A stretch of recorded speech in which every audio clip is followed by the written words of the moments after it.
chicken and sotanghon na may chicles. Tapos may special na tanglon.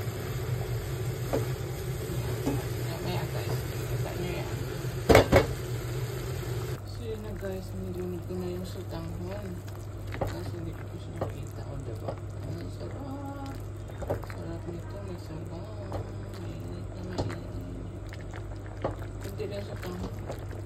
Kasi maliit lang siya guys. Diba? Kasi pilit ko, ang daming nakain ng sweets for today. Tama na rin sa wow. Mas lalong masarap po kung may malunggay sa lakas. Wala, malunggay. Mahal ang malunggay dito guys. Lamay, ang hirap sa wow.